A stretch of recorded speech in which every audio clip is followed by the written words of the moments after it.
One of the most popular classes of bike these days are what have become known as the middleweights, or the all-rounders. Some people like to call them street bikes. Things like Suzuki's 600cc Bandit, which is without doubt the most popular in this class. But it's not your only choice, because becoming almost as popular these days is this. It is, of course, Yamaha's 600cc Fazer. I'll admit that my first impression of the Fazer was that it looked like a load of old Yamahas stuck together. There's certainly a bit of XJ600 in there, perhaps a bit of FJ1200 and one or two other bits that seem to have been borrowed from previous models.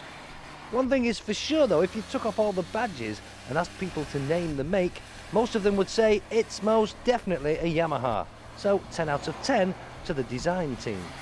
It's also a very easy bike to ride.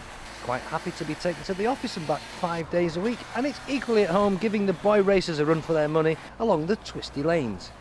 The high handlebars mean you will have to sustain that fairly upright riding position, but with that comes an excellent view of all that's around you, be that the traffic in the city or the miles of rolling countryside.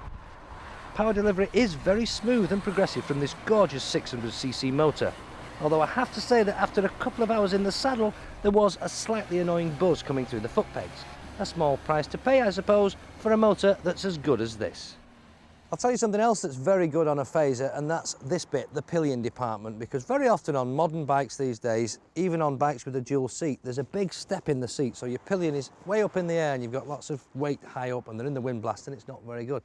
This one, it's not stepped too much, but better than that, it's still nice and thick and padded right at the back for your passenger. The pegs also aren't too high. Very often pillions get achy knees because you've got layers and layers of folded leather behind the knees. On here, I don't think you'd have that problem too badly, so you shouldn't have to do too many coffee stops. You can take the seat off as you can with most modern bikes these days, but very often you take a seat off a bike and there's no room to put anything. You might as well not be able to take it off. But on this one, you've got a nice compartment at the back there. You'd get some waterproofs in there, perhaps if they weren't too thick.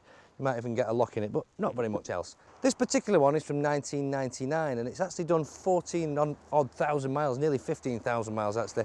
But you would never know it. It is in very good condition. It's been very well looked after. In a showroom, this would be about 3,300, 3,300, 3,400 thereabouts. Of course, if you're buying privately, you'd get one considerably less than that. But value for money, you've got to say, 600 cc's, decent looks, quite aggressive looks, I think, particularly in this black colour, and a reasonable amount of performance, not earth-shattering, but not bad. I think, damn good value for money.